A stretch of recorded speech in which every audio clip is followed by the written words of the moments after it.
বাঙালিদের পছন্দ যেমন মাছ মাংস, তেমনি শীতের দিনে পিঠাপুলি। শীতের দিনে পিঠা বানিয়ে খাওয়া হয় না এমন কোনো বাঙালি নেই। সবার ঘরেই চলে পিঠাপুলির আয়োজন। আসসালামু আলাইকুম ভাই বোনেরা, কেমন আছেন? আশা করি যে যার অবস্থানে বসে এই ভিডিওটা দেখছেন সবাই অনেক বেশি ভালো আছেন। তা আমি পাটিসাপটা পিঠা বানানোর জন্য আতপ চালটাকে আমি ৩-৪ ঘন্টার মতন ভিজিয়ে রেখেছিলাম। এখন এখানে পরিমাণ মতন পানি দিয়ে একটা লিকুইড বেটার বানিয়ে নিব। এখানে আপনারা শুকনো চালের গুঁড়াটাও ব্যবহার করতে পারেন। তা আমার বাসায় শুকনো চালের গুঁড়া ছিল না, এজন্য আমি আতপ চালটাকে ভিজিয়ে রেখেছিলাম। তা ব্লেন্ডারে আমি লিকুইড বেটারটা বানিয়ে নিয়েছি। একটা ডিম ভেঙে দিয়ে দিলাম, আধা কাপ ময়দা দিয়ে দিলাম, স্বাদ মতন লবণ দিয়ে দিয়েছি। বেটারের ঘনত্বটা বেশি হয়ে গেছে, লাড়া যাচ্ছে না। এখন আমি দিয়ে দিব লিকুইড দুধ।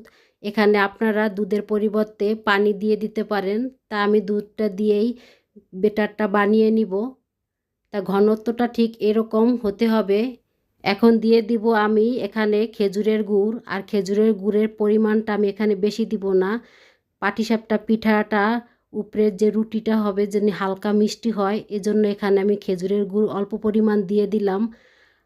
আর লিকুইড একটা বেটার বানানো হয়ে গেছে, ঠিক ঘনত্বটা এরকম হবে। একটা চামচের সাহায্যে আমি নেড়ে দেখাচ্ছি। লিকুইড বেটারটা বানানো হয়ে গেছে, এখন আমি এক সাইডে রেস্টে রেখে দিব। ক্ষীরটা বানানো পর্যন্ত এটা রেস্টে থাকবে। আমি এখানে একটা ননস্টিকের পাতিলা নিয়েছি ক্ষীরটা বানানোর জন্য। আর এখানে আমি 1.5 লিটার দুধ দিয়ে দিলাম। তাই ক্ষীরটাতে আজকে আমি কোনো পানি ব্যবহার করব না। এখানে আধা কাপ পরিমাণ পোলাও চালটাকে একটু ভেঙে নিয়েছি। সম্পূর্ণ চালটা আমি দিয়ে দিলাম।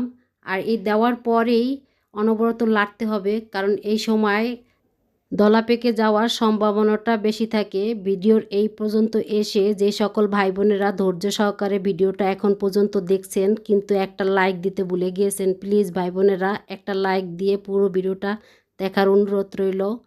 আর আমার এই পিঠার রেসিপিটি যদি কোনো অংশ একটু হলে যদি ভালো লেগে থাকে তাহলে শেয়ার করে দিবেন।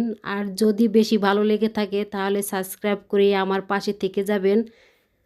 এখানে আমি খেজুরের গুড়টা দিয়েছি। এখন আমি অল্প পরিমাণ এখানে একটু লবণ দিয়ে দিব, কারণ যে কোনো গুড়েই একটু লবণত্ব থাকে।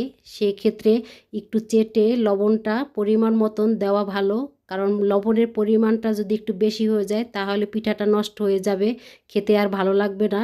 তো এই পর্যায়ে এসে আমি দিয়ে দিলাম 2 টেবিল চামচ পরিমাণ আমি গুঁড়ো দুধ। আর এই পর্যায়ে এসে তো নাড়াটা কোনো প্রকারই বন্ধ করা যাবে না, কারণ নিচে লেগে যেতে পারে। এখানে দিয়ে দিব আমি 2 চামচ পরিমাণ ঘি। তাই ঘিটা দিয়ে আমি নেড়েচেড়ে নিব। যদি আপনাদের বাসায় এই ননস্টিকের পাতিলাটা থাকে তাহলে ক্ষীরটা অবশ্যই এই পাতিলায় রান্না করবেন। আর এই পাতিলায় রান্না করলে ক্ষীরটা দেখা যায় নিচে পুড়ে যাওয়ার সম্ভাবনাটা একটু কমই থাকে। তারপরও অনবরত নেড়ে যেতে হয়। আমার ক্ষীরটা রান্না কমপ্লিট হয়ে গেছে, আমি নামিয়ে নিয়েছি। এখন আমি পাটিসাপটা পিঠাগুলো বানিয়ে নিব। তাই এখানে আমি লিকুইড বেটারটা দিয়ে দিলাম আর হালকা করে নেড়ে একটা রুটি বানিয়ে নিলাম। এখন আমি ঠান্ডা ক্ষীরটা দিয়ে দিব। আমি হাত দিয়ে এভাবে সব সাইডে সমান করে লাগিয়ে নিয়েছি, কারণ কোনো সাইড যেন একটু ফাঁকা না থাকে। কারণ পাটিসাপটাটা খেতে গেলে যদি একটু মাঝখানে থাকে, সাইড দিয়ে থাকে না, তাহলে খেতে ভালো লাগে না। কারণ যেই সাইডটাতে ক্ষীর থাকে না খেতে ভালো লাগে না, খালি খালি লাগে। তা আমি সব সাইডেই ক্ষীরটা সুন্দর করে দিয়ে দিয়েছি। তো এভাবেই আমি সব পাটিসাপটাগুলো বানিয়ে নিয়েছি। মাশাআল্লাহ এখানে অনেকগুলো পাটিসাপটা আমি বানিয়েছি।